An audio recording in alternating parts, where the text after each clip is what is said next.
If there's not enough decorative stitches in the Bernina 880 for you, you can start to design your own.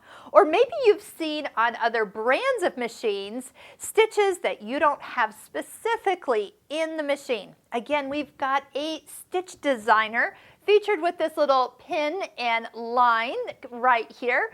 And I want to show you a couple things that you can do with it.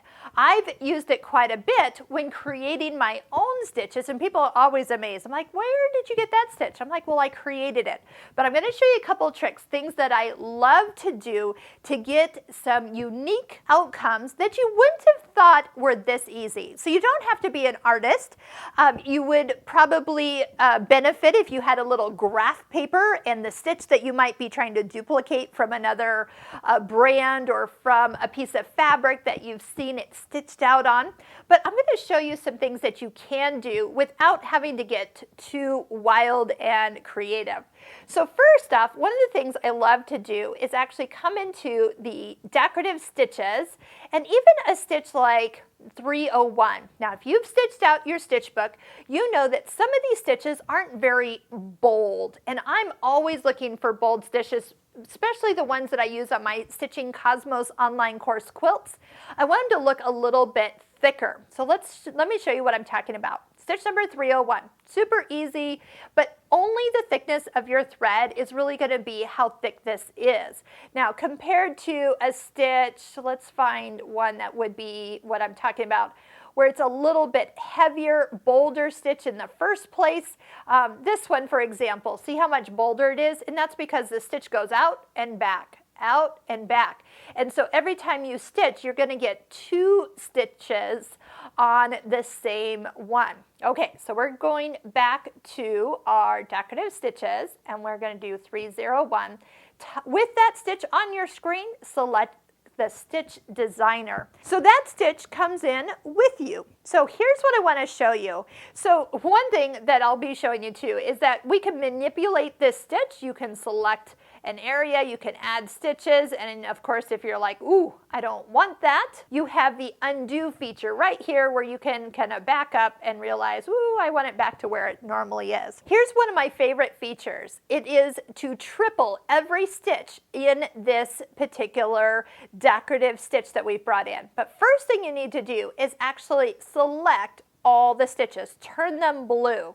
Then select the triple straight stitch. Let's just look what it looks like on the screen. It will definitely be stitched out thicker. I know it doesn't show it as much, but when you do realize that now on top of every stitch is 3 different stitches, that thread that you've selected now becomes 3 times as thick. So I love that feature. There it is. You can see it more on this part here of what you've actually done. So if you did an undo and watched what it went back to, you will see the difference right there. So let's do that again. Let's take a wimpy stitch, as we might call it, 303, come into the stitch designer. You need to touch right here to highlight all the stitches and then apply the triple straight stitch. Again, love, love, love the way this looks. So that's one way that you can do it. Next, you can actually, let's just kind of start with a straight stitch. Yes, you can bring in just a single stitch, but that can easily be deleted, so you have nothing on your screen. You can actually add stitches in a couple different ways. You can actually touch and draw, and what it will do is translate it into stitches. So this is not probably anything I'm very excited about. What I can do is go back and highlight a stitch and actually move it. So I can move it to a different location. So at any given time, I can move a stitch, or actually I think I'm actually inserting a stitch as I touch and add it here, and create my own location. So again, if you don't want something, just know you can trash out any stitch that you don't want. And I love that it always gives me a quick little preview of what it's going to look like. Now, before I get to showing you the rest of it, do keep in mind that as you go to move a stitch, and you can use the arrows to move stitches, it's a good idea to have your starting stitch and your ending stitch on the same location vertically. So then that way your stitch will actually turn out, here we go, can really get exactly where you want. It'll actually sew in a straight line.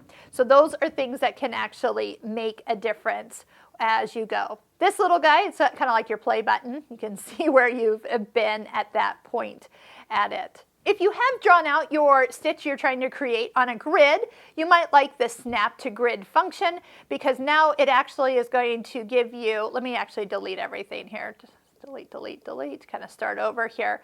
That as I go, I'm going to have it, notice it snaps to the location. You don't even have to be perfect, but it goes into the actual little grid that we have created here.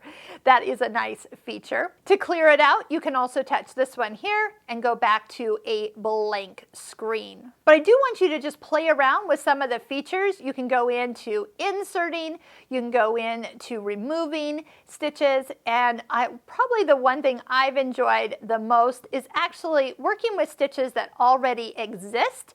So maybe I come in here at 708, open up my stitch designer, and then maybe I'm deleting out this little swirl. So just keep an eye on the end here and watch what I would end up with. If I deleted out the swirl area, I would be left with just the part that is almost like the little plumes or leaves that I'm ready to stitch. So totally different than what I started with, and yet you've got something brand new and a stitch that's not saved in your machine. So hopefully this has been just enough to get you started in creating something new in the Bernina Stitch Designer, and that you'll play around and learn what you're capable of doing with all these amazing functions.